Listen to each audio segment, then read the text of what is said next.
Seja muito bem-vindo a mais um estudo bíblico para pregadores. Aqui você terá um estudo bíblico sobre o filho pródigo, esse texto tão conhecido baseado em Lucas 15, do 11 ao 24. Vem comigo aqui para a nossa lousa virtual.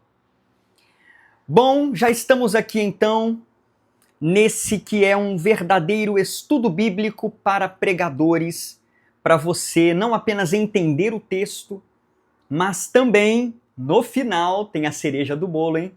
Eu vou te entregar um sermão, um esboço de sermão baseado nessa parábola do filho pródigo. Para você ministrar na sua igreja local, é um texto riquíssimo, traz muitas lições preciosas, e eu tenho certeza que não apenas você será abençoado por este estudo bíblico sobre o filho pródigo, mas também com o sermão que eu vou te passar aqui no final. Portanto, você que já me conhece, já me acompanha, que sabe muito bem, fique até o final. Se você sair na metade desse estudo bíblico, você não será abençoado, você não pegará o ensinamento como um todo, e muito menos o sermão lá no final. Então, bora até o final. Vamos começar então? Essa parábola, sem sombra de dúvidas, é uma das mais emocionantes contadas por Jesus. Tá? É uma parábola, é uma história, uma ilustração que Jesus contou para falar a respeito de uma verdade, e você vai conhecer os detalhes dela aqui agora, tá? Vamos lá? O nosso texto base está em Lucas, capítulo 15, versículo 11 ao 24. Deixa eu te explicar algo aqui. A parábola do filho pródigo, ela vai do versículo 11, se não me falha a memória, até o versículo 30 e pouco ali, porque depois fala do filho mais velho, que ficou indignado sobre o retorno do filho mais novo, o jeito que o pai o recebeu, só que esse não é o foco do estudo aqui. O foco aqui do estudo é apenas o filho pródigo, desde a sua saída até o seu retorno e recebimento com júbilo pelo pai. Aqui é o nosso foco, tá? Nós não falaremos a respeito do filho mais velho. Se você quiser dar uma pausa nesse vídeo, ler aí na sua Bíblia Lucas 15, do 11 ao 24, tá? Para você acompanhar comigo aqui tudo que será explanado, você fará bem em dar um pause, ler o texto, depois você volta. Aí você vai estar inteirado em cada detalhe do estudo. Vamos lá então? E lembrando, tá? Lembrando aqui algo muito importante. Qual texto você quer que eu traga aqui e faça um estudo como esse? Me sugere aí que texto que você quer que eu traga, faça um estudo bíblico para pregadores e depois te dê uma ideia de esboço no final. Coloca nos comentários aí. Por exemplo, tá? Pastor Thales faz um estudo bíblico do Salmo 23. Um exemplo. Pastor Thales faz um estudo bíblico de Romanos 8. Aí você coloca nos comentários aí. Deixa a sua opinião, sua sugestão, ela é muito importante. E o texto que você sugerir pode ser o tema aqui do nosso próximo estudo bíblico para pregadores. Então vamos lá? Já leu Lucas 15, do 11 ao 24? Então podemos começar aqui a nossa explanação. Começando aqui então com a introdução. Lembra que essa parte da introdução é a parte onde você vai contextualizar os ouvintes. Eu não sei se você vai usar esse texto para pregar pela primeira vez, para preparar uma pregação, mas lembre-se sempre que a parte da introdução é a etapa onde você contextualiza os ouvintes, tá? Você contextualiza eles na história, mostra para eles o pano de fundo e outros detalhes que são importantes para se aprofundar no texto. Introdução, acompanhe comigo. Lucas 15 não começa no versículo 11. É bom frisar isso daqui. A parábola do filho pródigo pode ser a parábola mais conhecida de Lucas 15, mas não é a única. Lucas 15 fala de outras duas parábolas. Ele começa com uma tensão, versículo 1 e 2. Que tensão é essa? Fariseus e escribas, que eram constantes adversários do ministério de Jesus, eram inimigos declarados de Jesus, sempre queriam pegar Jesus em algum erro, no contrapé, sempre queriam achar Jesus fazendo alguma coisa errada para o acusarem, fariseus e escribas murmuravam, porque Jesus recebia pecadores e comia com eles. Os fariseus e escribas, eles já tinham aqueles escrúpulos, eles já tinham aquelas regras da religião judaica de que eles não poderiam se misturar com pecadores, com gentios, com publicanos, com meretrizes, porque poderia contaminá-los. Eles eram santos demais para se contaminar com homens vis, com homens pecadores. Mas Jesus fazia totalmente o contrário, e isso fazia os fariseus e escribas arderem de raiva. Porque Jesus, ele caminhava com aqueles que a elite judaica não caminhava. Jesus abraçava e recebia aqueles que fariseus e escribas não recebiam. E os fariseus e escribas viam então Jesus constantemente abraçando os pecadores, recebendo publicanos, meretrizes se arrependiam e abraçavam os ensinos de Cristo. Isso deixava, portanto, os fariseus e escribas malucos, ardendo de raiva. E eles então criticam Jesus, por Jesus receber e comer com pessoas que aos olhos dos fariseus e escribas eram indignas. Eram indignas. Meus irmãos, a gente precisa se cuidar para nós não cairmos no mesmo erro dos fariseus e escribas. Nos acharmos tão santos, nos acharmos tão alto nível, nos acharmos tão espetaculares que nós não tenhamos mais o desejo e o amor de estar com aqueles que estão numa condição inferior, com aqueles que não conhecem a Cristo, com aquele que está sujo, muitas vezes fedendo. A gente tem que tomar cuidado com isso. Não, eu vou me chegar perto dele. Entra um bêbado na sua igreja. Entra um usuário de droga na sua igreja. Não, eu não vou me sentar perto dele, não, ele está fedendo. A nossa atitude está como a dos fariseus e escribas. Estamos nos achando superior aos demais homens, por causa da nossa religiosidade. Então tomemos muito cuidado, para não agirmos como os fariseus e escribas, mas agirmos como Jesus, recebermos os pecadores, estarmos próximos a eles para compartilhar a vontade de Deus e compartilhar o Evangelho. Ok? Vamos lá. Continuando aqui a nossa introdução do nosso estudo bíblico sobre a parábola do filho pródigo. As 3 parábolas do capítulo 15, então o capítulo 15 tem quantas parábolas? 3. Ovelha perdida, dracma perdida e filho perdido. São respostas de Jesus à crítica religiosa contra a sua graça. Olha então, aqui tem um dado muito interessante. Perceba você que as 3 parábolas de Lucas 15, elas, portanto, são uma resposta ao que os fariseus e escribas disseram sobre Jesus. O que eles fizeram mesmo? Nós já vimos isso. Eles murmuraram porque Jesus recebia publicanos e pecadores e ainda comia com eles. Comer na cultura judaica é um sinal de comunhão íntima. Jesus, então, se assentava com pecadores e comia, conversava, estava próximo deles. Não para ser como eles, mas para atraí-los.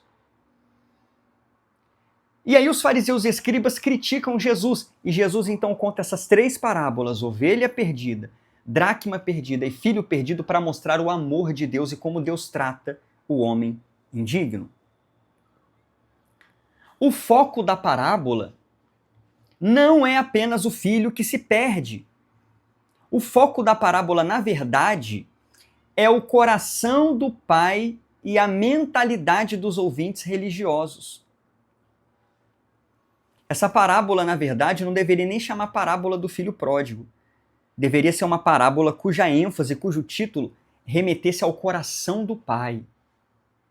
A parábola do amor paternal, a parábola do amor perdoador, do amor restaurador.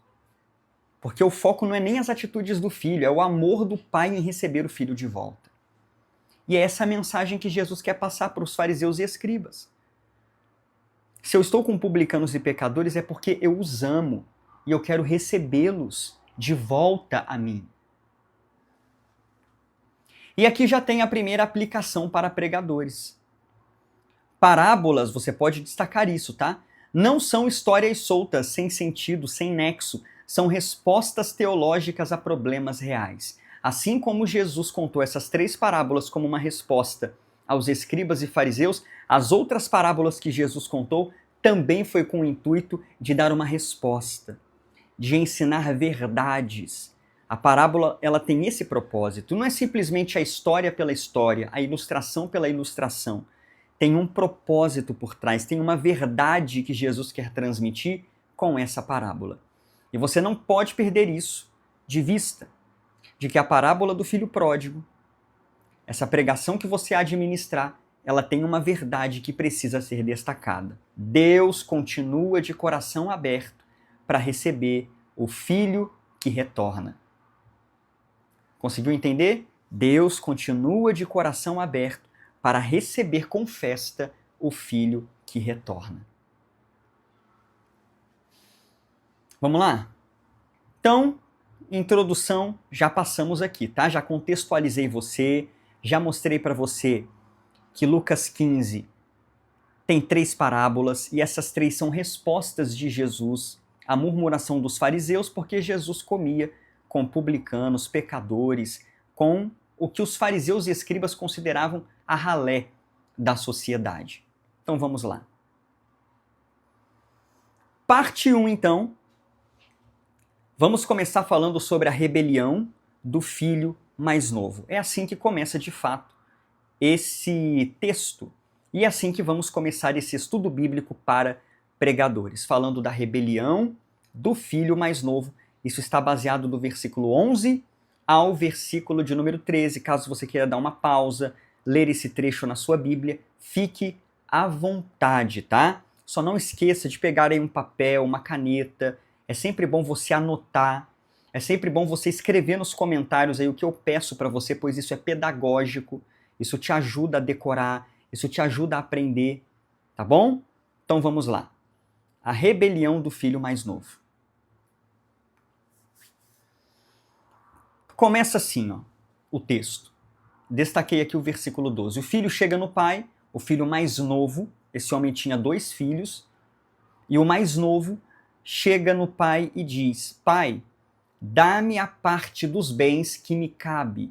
Em outras palavras, pai, me dê a parte da minha herança. Na lei judaica, isso está lá em Deuteronômio, por exemplo, vou te dar esse contexto histórico aqui. O filho primogênito, o filho mais velho, recebia herança dobrada. Dobrada. Então, no caso deles, esse pai tem 2 filhos, ele dividiria a herança em 3. Em 3. 2 partes ia para o filho primogênito, porque era mandamento bíblico, o primogênito receber porção dobrada, e a terceira parte, portanto, era para o filho mais novo. Então ele chega ao pai e pede: pai, me dê a parte da herança que me cabe. Só que pensa comigo, isso não é simplesmente um pedido comum. Não é simplesmente um pedido comum. Pensa em você, não sei se você tem filhos, mas imagina, como se você tivesse, caso você não tenha, o seu filho chegar para você e falar assim: pai, mãe, me dê a minha parte da minha herança.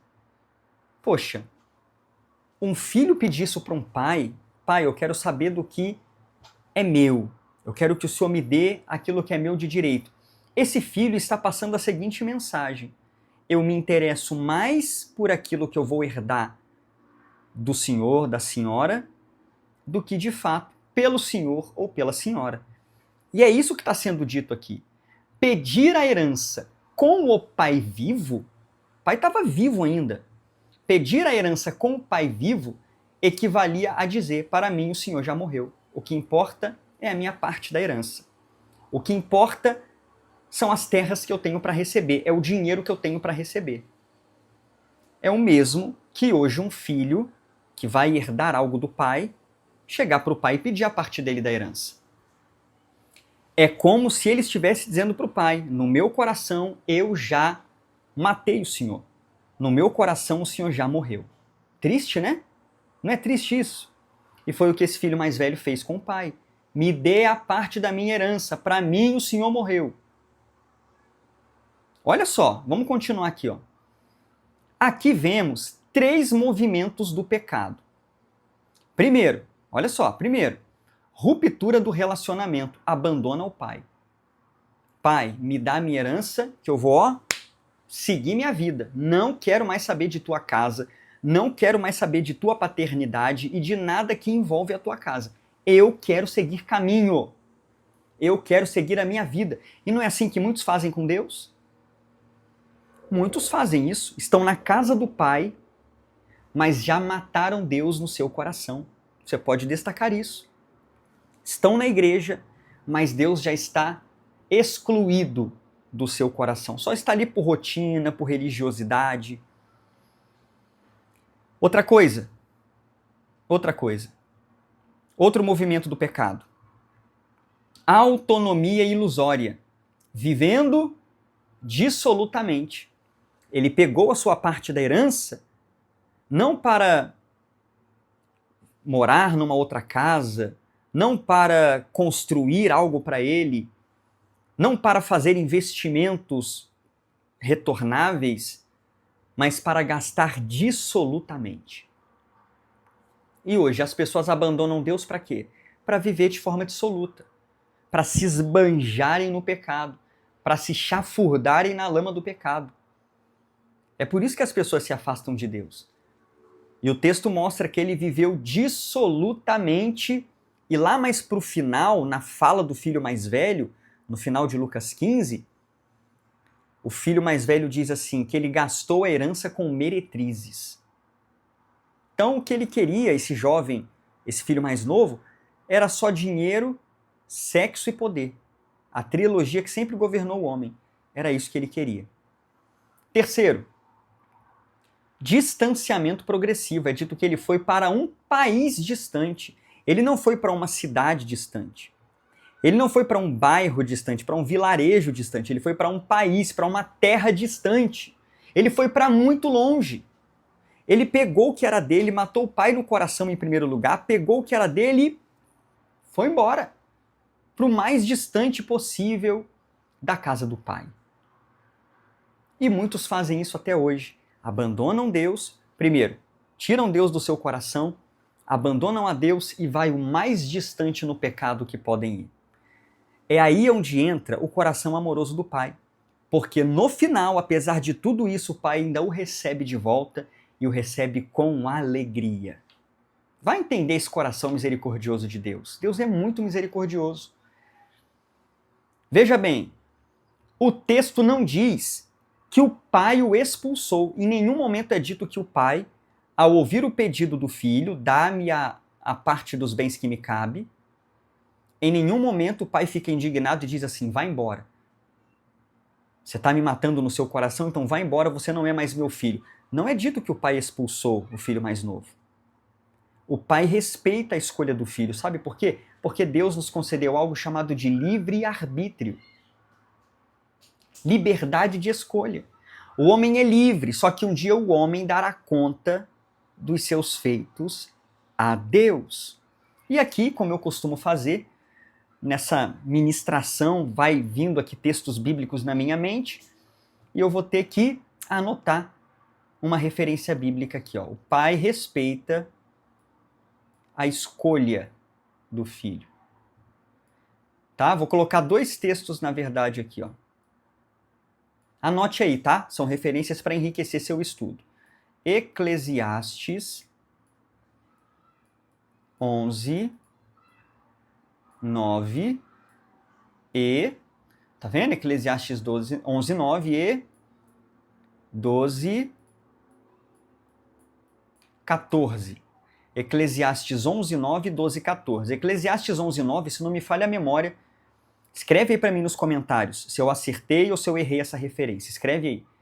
Diz assim, que o jovem deve andar pelo seu caminho, anda, jovem, segundo o caminho do teu coração, faz tudo o que desejar os seus olhos e a sua alma, sabe, porém, que por tudo isso Deus te trará juízo. Verifica isso aí, Eclesiastes 11:9. Escreve aí, ó, acertou, pastor Tales. Ou se eu errei, corrija a referência aí. Se não me falha a memória, é Eclesiastes 11:9 que fala para o jovem curtir a vida, mas saber do seguinte, Deus vai trazer a juízo. Então cuidado com o que você vai fazer. Quer curtir a vida? Um dia Deus vai te pedir conta. Vê se é isso aí. E deixa nos comentários aí. E 12:14, que essa aqui eu acredito que eu acertei. Tá certa essa referência aqui. Que diz assim, de tudo que se tem ouvido, o fim é, teme a Deus, guarda os seus mandamentos, porque esse é o dever de todo homem. Deus trará a juízo toda a obra, até tudo que está encoberto, quer seja bom, quer seja mal. Então Deus respeita o quê? A nossa escolha. Mas depois vai chegar um dia que ele vai, ó, vem cá que agora chegou a hora de eu te julgar. Um dia ele vai trazer a juízo. Então Deus respeita a nossa escolha. Deus respeita. Mas um dia todos serão chamados e todos comparecerão para ser julgados por Deus. Romanos 14:12, cada um de nós dará conta de si mesmo a Deus. Tá? Vou até deixar aqui para você também, ó. Romanos 14:12. Aplicação, uma aplicação que você pode trazer, tá, na sua mensagem. O pecado sempre promete liberdade, mas entrega distância. O pecado sempre vai prometer liberdade. Vem para o lado de cá. Aqui não tem cerca nenhuma. Aqui não tem proibições. Aqui você pode tudo. Aqui é proibido proibir. Mas ele vai entregar distanciamento. Distanciamento de Deus. Distanciamento da sua família.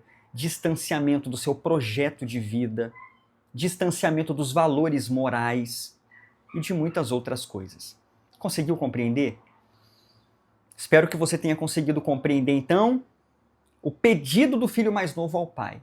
Só recapitulando, ele mata o pai no coração em primeiro lugar, todo o amor pelo pai, e o que ele quer saber é do que o pai pode dar, é do que o pai pode oferecer. Pai, me dá a parte que me cabe da herança. Vamos continuar? Antes de irmos aqui para a parte 2, vai nos comentários aí, escreve assim, ó.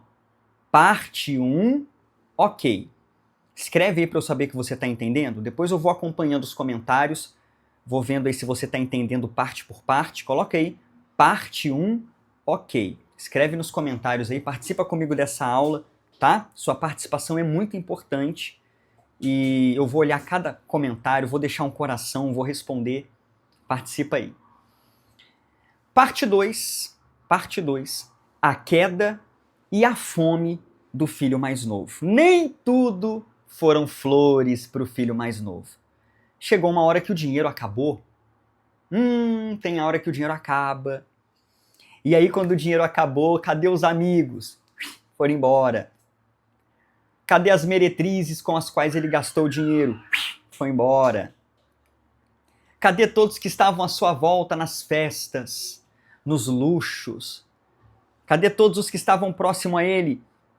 Quando ele estava com dinheiro no bolso, se distanciaram e agora ele se vê sozinho e abandonado na rua da amargura.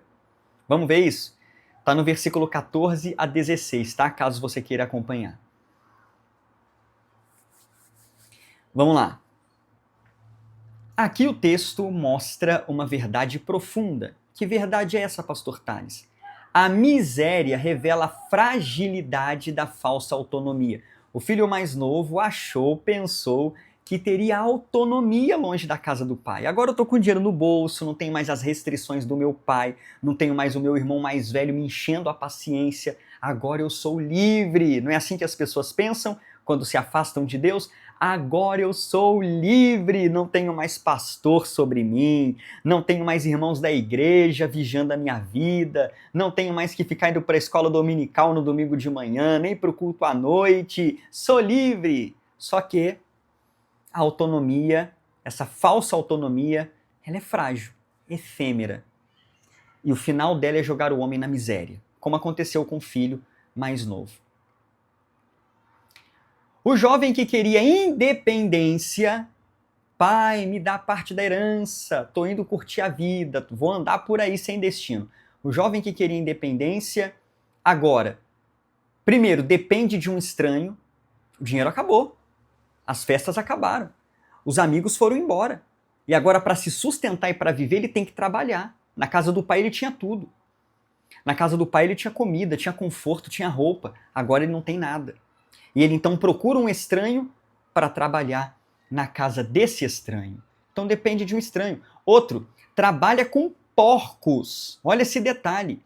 Porcos, na lei de Deus, é um animal impuro para judeus. Leia lá Levítico 11, Deuteronômio 14. Vou colocar até essa referência para você aqui, ó. Ó. Pera aí, coloquei errado aqui. Vamos apagar. Caneta. Aqui, ó. Foi convidado, né? Para trabalhar com porcos. Vou puxar uma seta aqui. E você depois vai ler aí, ó. Levítico 11. E também está em Deuteronômio 14, que falam da lista de animais puros e impuros que os judeus podiam comer, podiam tocar.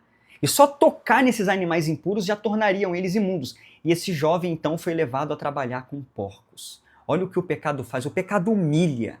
O pecado humilha. E está humilhando esse filho mais novo aqui. E ele chega ao ponto, não apenas de trabalhar com os porcos, mas de desejar a comida dos porcos. Se não me falha a memória, as alfarrobas, as bolotas que os porcos comiam, ele olhava aquilo com desejo, com fome, dava água na boca. Então isso nos mostra que ele não tinha o que comer ou que a comida dele era muito precária. O pecado faz isso. Não dê brecha para o pecado.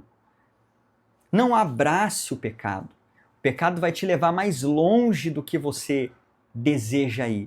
O pecado vai te reter mais do que você quer ficar. E o pecado fará você pagar mais caro do que você deseja pagar. Cuidado com o pecado. O salário do pecado é a morte. Só que antes de chegar à morte, o pecado humilha. Ele degrada o homem, ele joga o homem lá na sarjeta. Cuidado, cuidado. Vai vendo aqui, ó. Ele não caiu de uma vez. Não foi isso que aconteceu. Quando ele sai do portão da casa dele, da casa do pai, quando ele sai para a liberdade da fazenda do pai, ele já não fica na miséria. Isso aí foi demorando um tempo, foi gradativamente, foi gastando dinheiro, foi se envolvendo cada vez mais em imundícias, foi gradativo. Ele não caiu de uma vez. Ele desceu degrau por degrau. Foi degrau por degrau. E aqui eu te dei um exemplo. Ó. Sansão não perde a força de uma vez, ele perde aos poucos. Não foi assim com Sansão? Leia Juízes 16, quando ele vai brincar com Dalila. Na verdade, desde o capítulo 14, ele vem brincando com a aliança dele com Deus. Tocando num corpo morto de um leão para pegar mel. Entrando na vinha dos filisteus, e ele não podia mexer com o produto da uva. Se envolvendo com mulheres estranhas, até que ele acha Dalila e começa a brincar. Ah, me amarra com 7 cordas novas, me amarra com isso, faz aquilo, faz trança no meu cabelo, até que ele, se rapar meu cabelo, eu perca a minha força. Foi gradativo. Pecado é assim. A pessoa vai deixando a oração, vai deixando o jejum, vai deixando a leitura bíblica, vai deixando a comunhão com os irmãos na igreja, daqui a pouco está afundada no pecado. É gradativo. Poderia dar o exemplo de Jonas aqui também. O de Jonas foi gradativo. A queda de Jonas, a descida de Jonas até o ventre do grande peixe foi gradativo. Desceu para Jope, desceu para o navio, desceu para o porão, desceu para a profundeza do mar, desceu para o ventre do peixe. Gradativo. O pecado é assim. Ele nunca exalta, ele sempre vai rebaixar. Você está conseguindo entender? Eu estou me fazendo entender nessa aula que eu espero que você esteja entendendo. É muito importante isso daqui. E é uma parábola muito profunda.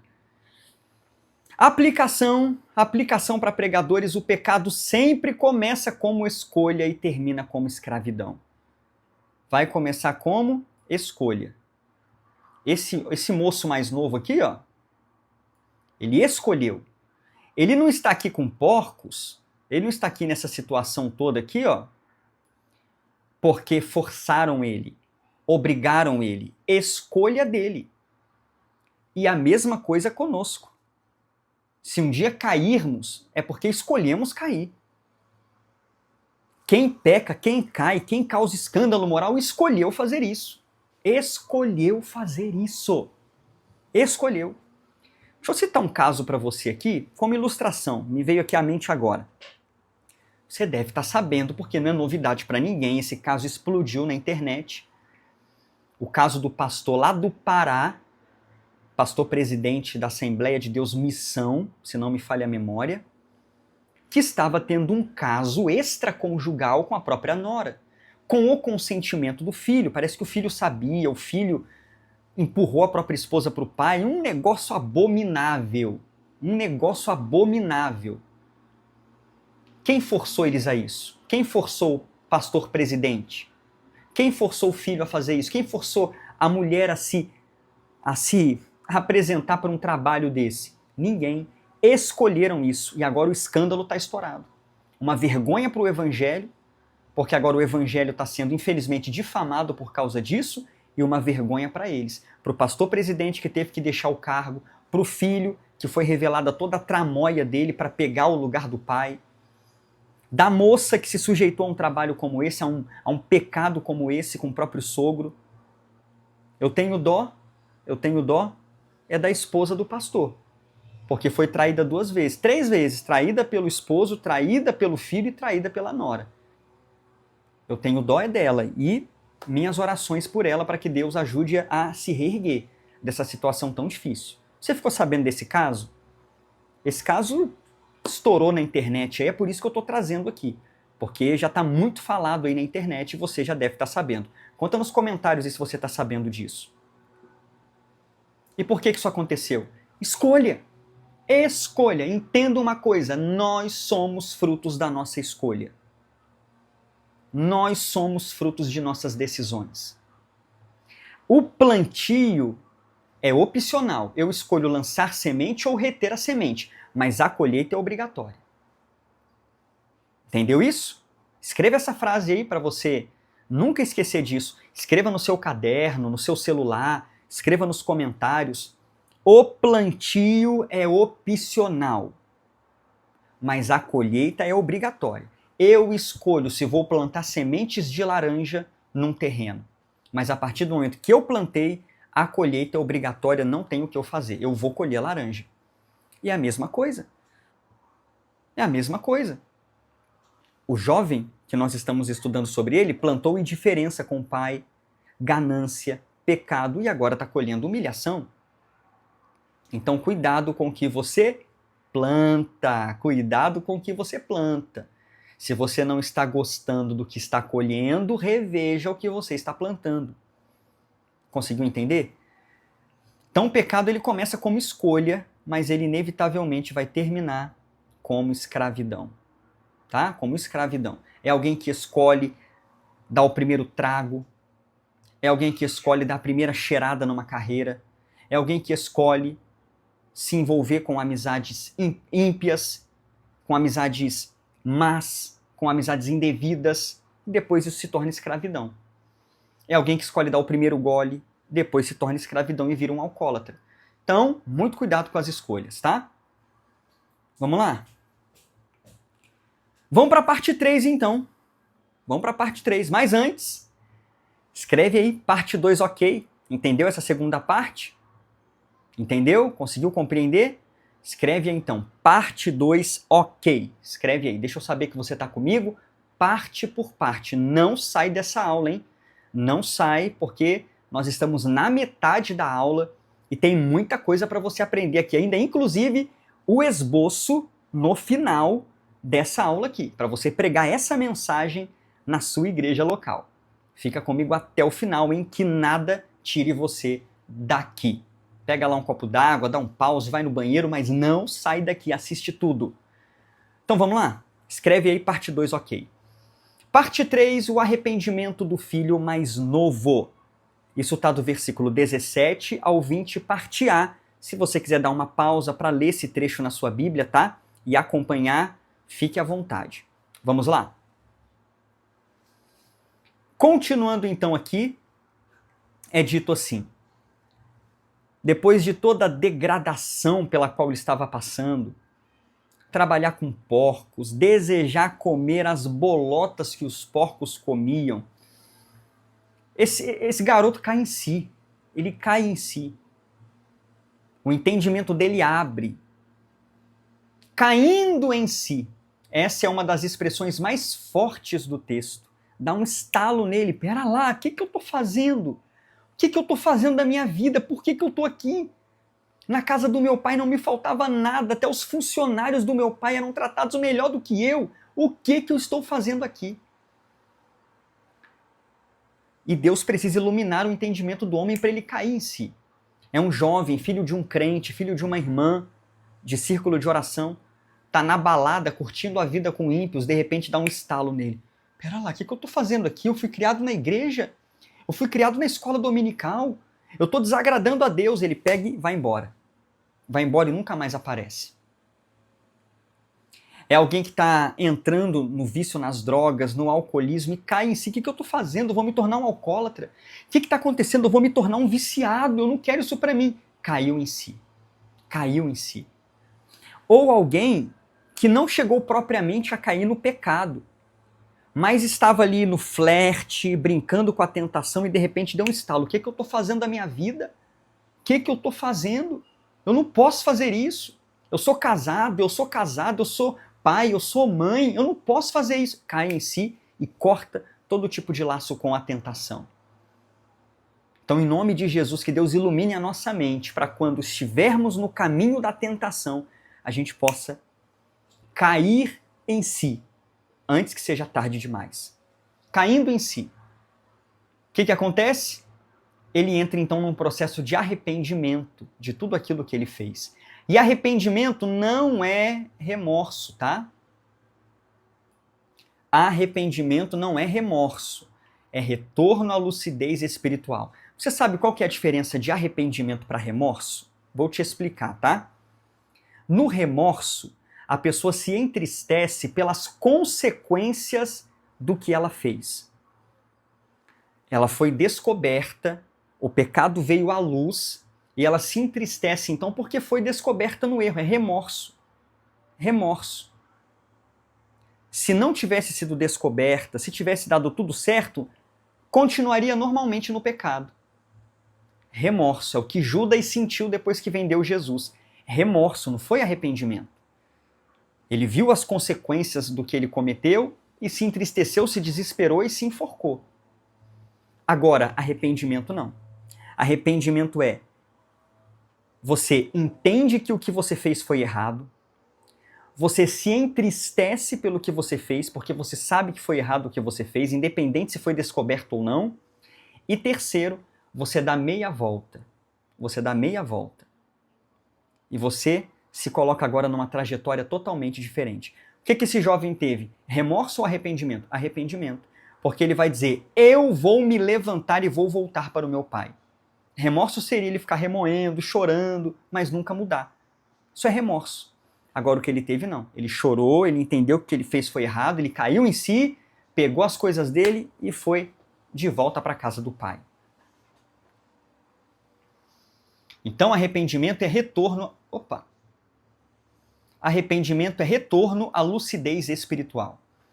Então observa aqui o processo. Ó. Consciência caindo em si. Consciência caindo em si. Ele caiu em si. A mente dele se abriu. Deus abriu o entendimento dele. Humildade. Já não sou digno de ser chamado teu filho. Eu vou voltar para casa e eu não quero nem que meu pai me trate mais como filho porque eu sou indigno, eu não mereço. Que ele me trate como um de seus empregados. Olha só a consciência dele. E ação. Levantando-se, foi para o seu pai. Aqui é o ponto que diferencia remorso de arrependimento. É a ação. Quem se arrependeu toma uma atitude, volta. Quem se arrependeu para de fazer o que fazia. Quem se arrependeu dá aí uma meia volta de 180 graus. Quem se arrependeu exclui do WhatsApp, exclui do Instagram, não quer mais papo, não quer mais conversa. Tá? Levantando-se foi para o seu pai. Ele ensaia até mesmo um discurso. Ele chega a ensaiar um discurso de como ele falaria com o pai, mas o arrependimento verdadeiro não fica só no discurso, ele volta. Tem pessoas que até hoje um dia eu volto para Jesus, um dia eu volto para a igreja, um dia eu me coloco no caminho de volta. Pode ser que esse caminho nunca chegue, esse dia nunca chegue, e você nunca consiga percorrer esse caminho. Então, muito cuidado se você que está me assistindo é um desses. Não, um dia eu volto. Eu ainda vou voltar. Cuidado. Um dia pode ser tarde demais. Você não pode ter essa chance. E a aplicação para pregadores: não basta reconhecer o erro, é preciso dar passos de retorno. Não basta reconhecer. É importante? É, mas não basta reconhecer que o que foi feito é errado. Tem que retornar para onde saiu. Tem que ir de volta para Deus. Tem que retornar para o Senhor, tem que voltar para os caminhos do Senhor, tem que se reencontrar com o Pai. Consegue entender? Vimos então aqui sobre o arrependimento do filho. E se houve chance para ele, há chance para nós também, a graça de Deus para nós também. Na verdade, se você está vivo, se você está viva, significa que Deus ainda tem uma obra na sua vida e ainda está de braços abertos te esperando de volta. Vai aí nos comentários e coloca ponto 3 ok. Coloca aí. Ponto 3 ok. Deixa eu saber que você ainda está aqui comigo. Coloca aí. Ponto 3 ok. Parte 4. A graça do pai para com o filho mais novo. Olha só. A graça do pai para com o filho mais novo. Vamos lá. Esse é o clímax da parábola, é o apogeu, é o ponto alto da parábola. Vinha ele ainda longe quando seu pai o avistou. E aí eu fico pensando comigo, será que esse pai se colocava todos os dias no portão da fazenda, no portão de casa, esperando o filho de volta? Eu acredito que sim, eu penso comigo que sim. Que esse pai todos os dias se postava ali, no portão da fazenda, na porteira, no portão de casa, esperando o filho voltar. Então, quando o pai o avista, o vê de longe, a alegria foi tanta, que as ações do pai quebram todos os protocolos culturais. Primeiro, ele corre. Correr para um homem mais velho e mais idoso era algo indigno para um patriarca oriental. Eles não corriam, eles andavam. E ele quebra os protocolos da cultura e corre ao encontro do filho. Ele abraça o filho, não recebe o filho com uma reprimenda. Tá vendo? Eu sabia que você ia voltar. Ah lá, voltou o filho rebelde, ó, acabou o dinheiro, agora você volta para a casa do pai, né? Não, ele abraça o filho. Ele beija o filho, uma expressão de amor. O filho chega até mesmo a começar a discursar. Pai, pequei contra o céu, pequei contra ti. Mas ele interrompe o discurso do filho e começa a dizer para os seus empregados: prepara a festa, mata o bezerro cevado, vamos nos alegrar. Ele não espera nem o filho acabar de falar. Isso é uma demonstração da graça e do amor que havia no coração do pai. Outra coisa, o pai não pede explicações. O pai não pede explicações. O pai restaura antes de questionar, e Deus, ele é assim. Quando alguém retorna para os caminhos do Senhor, Jesus, ó, senta aqui, me dá uma explicação. Não. Ele abraça, ele beija, ele restaura. A festa no céu quando um pecador se arrepende. Olha os símbolos de restauração. Tragam a melhor roupa. Dignidade restaurada. O filho menor devia estar com roupas sujas, fedendo a porcos. Só que o pai fala: traz a melhor roupa. Ele pode trocar suas vestes também. Como fez lá em Josué 3 com o sumo sacerdote Josué, ele também pode trocar nossas roupas, tirar nossas vestes de tristeza e colocar de alegria, tirar nossas vestes imundas e colocar as vestes de Cristo. Anel, a autoridade e filiação. Você ainda é meu filho, eu te recebo de volta. Sandálias, não é escravo, é filho. O filho veio com a intenção de ser um escravo. O pai já estava no coração dele receber o filho como filho e nunca como escravo. Festa, reconciliação pública, todos viram isso, todos. E aqui tem uma aplicação para pregadores. A graça não apenas perdoa, ela restaura a identidade. O pai poderia falar, eu te perdoo, não se fala mais nisso, mas agora você vai trabalhar lá com os empregados. Mas ele não apenas perdoa, ele restaura o filho à posição de filho. O perdão é restaurador. Escreve isso nos comentários. O perdão é restaurador. A gente nunca pode esquecer disso. Quem perdoa, restaura. Parte 4, ok? Estamos caminhando para o fim. Continua comigo, escreve aí nos comentários, parte 4, ok. Vamos para a conclusão então, parte 5, conclusão do texto, versículo 24. Vamos lá. Porque este meu filho estava morto e reviveu, estava perdido e foi achado. Essas são palavras do pai, da alegria do pai, vendo seu filho mais novo de volta. Esse meu filho estava morto e reviveu.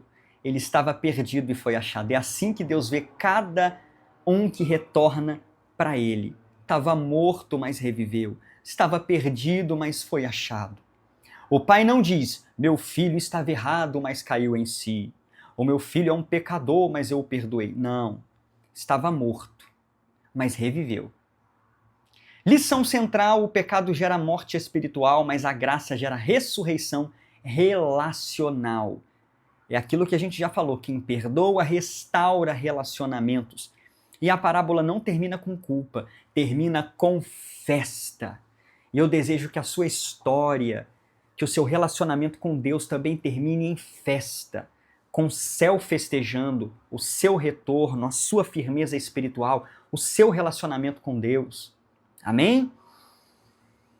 Chegamos então na cereja do bolo, transformação disso tudo aqui numa pregação. Pastor Thales, como é que eu posso pregar todo esse texto lindo, essa parábola do filho pródigo? Como que eu posso, Pastor Thales, pegar esse estudo bíblico para pregadores e transformar numa pregação para iniciantes? Preste atenção, prepare aí o caderno, a caneta para você anotar e vem comigo. Vamos lá? Qual que é o tema que você pode dar a essa pregação? A essa pregação sobre o filho pródigo. Tema: quando a graça encontra o pecador. Lembra que eu falei lá no início que o foco da parábola não é nem o pecado do filho mais novo, é a graça e o amor do pai? Olha o tema: quando a graça encontra o pecador. Na introdução, você vai fazer o quê? Você vai usar esse estudo bíblico para pregadores que você teve aqui para contextualizar os ouvintes. E você vai mostrar para os ouvintes que 3 verdades são aprendidas sobre o filho pródigo nessa parábola, nesse trecho aqui sobre o qual você vai pregar. Preste atenção, 3 verdades. Primeiro, o pecado nos afasta mais do que imaginamos, versículo 11 a 16. O filho pede a herança e vai para uma terra muito distante onde ele vive dissolutamente. O pecado ele faz isso com o homem, afasta o homem de Deus mais do que o homem imagina. Desenvolva então esse ponto, tá? Segundo, o arrependimento muda nosso... escrevi errado aqui. O arrependimento muda o nosso destino mais do que esperamos. Versículo 17 a 20. Ele caiu em si, ele se arrependeu e o destino dele foi mudado muito mais do que ele imaginava, porque na imaginação do filho pródigo ele voltaria como um escravo, mas o pai o recebe com festa. E o arrependimento faz isso. Então destaque isso aí para os seus ouvintes. 3. A graça de Deus restaura mais do que perdemos. Versículo 20 a 24. É o que aconteceu com o filho mais novo. Anel no dedo, roupas novas, sandália nos pés, festa na comunidade. Deus ele faz isso. A glória da segunda casa será maior do que a primeira. Deus não se lembra das coisas passadas, ele apaga as nossas transgressões e escreve para nós uma nova história. Desenvolva com cuidado esses 3 tópicos, eu tenho certeza que será uma pregação abençoada. E anote aí, conclusão. Se você está distante, como filho pródigo, volte para a casa do pai hoje. Você pode concluir assim, chamando aqueles que te ouvem a uma reconciliação com o pai, como o filho mais novo se reconciliou com o pai. Conseguiu compreender? Conseguiu entender? Agora vem aqui comigo, vem cá. Anotou essa pregação aí? Gostou desse estudo bíblico? Venha estudar a Bíblia comigo. Esse aqui é só um texto. E eu passo de forma muito resumida ainda, eu não abordo tudo. Eu quero que você estude comigo no meu curso Entenda a Bíblia de Gênesis a Apocalipse. Você aprendeu um texto apenas. Eu quero te levar a entender a Bíblia toda, começando lá em Gênesis 1 na criação, capítulo por capítulo da Bíblia, até chegar em Apocalipse, praticamente versículo por versículo. Tá na hora de você dar tchau para sua ignorância bíblica e se tornar um expert na palavra de Deus. Você obreiro, esposa de obreiro, professor de escola dominical, pregador da palavra, aspirante a pregador, você que ama as escrituras, vem estudar comigo. Link no primeiro comentário fixado e estou deixando um QR Code aparecendo por aqui para você que está pela TV poder escanear e já fazer a sua inscrição, tá? Promoção apenas R$ 29,90 por mês para você estudar a Bíblia comigo de Gênesis a Apocalipse. Estou te esperando, se inscreve aí agora, ok? Muito obrigado pela sua companhia. Para você que chegou até aqui, estou deixando para você o meu outro estudo bíblico de Jesus andando sobre as águas. Tá? Estudo bíblico em Mateus 14, do 22 ao 33, tá aparecendo aqui, mas só vai para cá depois de você se inscrever no Entenda a Bíblia de Gênesis a Apocalipse. Tô te esperando, vai lá.